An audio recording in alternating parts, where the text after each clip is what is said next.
পারবে না, পিছনেই থাকবে। একটা গল্প করছিলাম, এক জেলে এ নদীতে 3টাই খেউ দিত। জাকি জাল আছে না, বিক্রমপুরে তো খেউই বলে, 3টা খেউ দিত। উঠলে উঠতো, না উঠলে বাসায় চলে যেত। গল্প বলছি। তো প্রথম খেউ দিয়েছে, কিছুই উঠে নাই।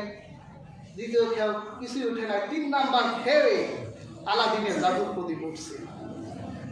কাঠির সাথে ঘষা লাগছে বলে দত্ত একটা বেরিয়েছে।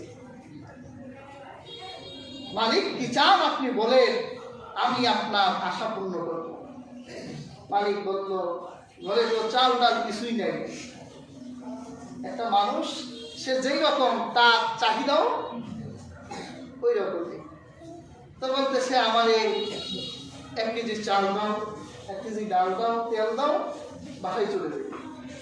তো দত্ত বলল, শর্ত আছে, আপনি যদি 1 কেজি চাল চান, আপনার প্রতিবেশীতে 2 কেজি হবে। আপনি যা চাইবেন প্রতিবেশীতে ডবল হবে। জেলে মানুষ চিন্তা করলো, হোক না, আমি বাঁচলেই তো হয়। গরিব নিয়ে বাসায় গেছে। তো চাল ডাল স্ত্রী পাইলেন কই, আলাদিনের জাদুর দত্ত পেয়ে গেছি। তবে শর্ত হলো, আমি যা চাইবো প্রতিবেশীটা তার ডবল পাবো, তাই না?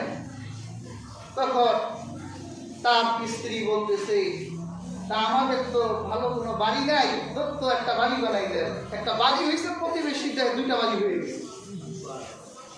স্ত্রী মানুষ, মনটা ভালো লাগে, এত কষ্ট করে আমার জামাই আনবো, আর পাড়া প্রতিবেশীদের খালি ডবলই হচ্ছে।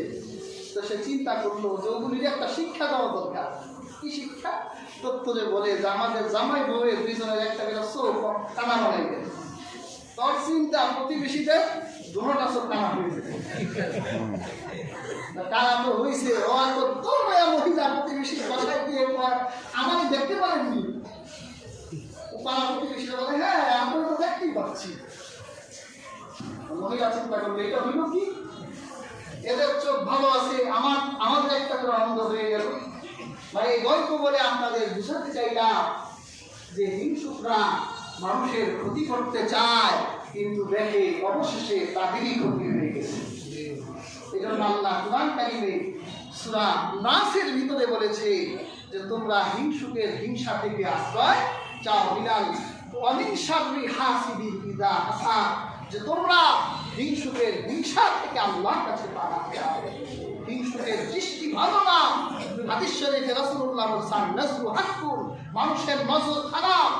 দেখবেন একটা হিংসার চোখ দিয়ে আপনার দিকে তাকিয়েছে, আপনি সুস্থ মানুষ, মাথা ব্যথা শুরু হয়ে গেছে, অসুস্থ হয়ে গেছে, এটা হিংসুকের দৃষ্টি খারাপ। এই জন্য হিংসুকের পাশ দিয়ে হেঁটে গেলে আউযুবিল্লাহ বলবেন বেশি বেশি। আল্লাহর কাছে প্রত্যেক দিন অমিন শাররি হাসিদিন ইযা হাসাদ, আল্লাহর কাছে এই আয়াত করে পানাহ চাইবেন যে আল্লাহ হিংসুকের হিংসা থেকে রক্ষা করেন। কাজে হাজিরিন, আমরা লাইলাতুল নিসফি মিন শাবানে আল্লাহর কাছে মাফ পেতে চাই। সেই জন্য এই মর্যাদাবান রাত্রে আমরা বেশি বেশি ইস্তেগফার করব,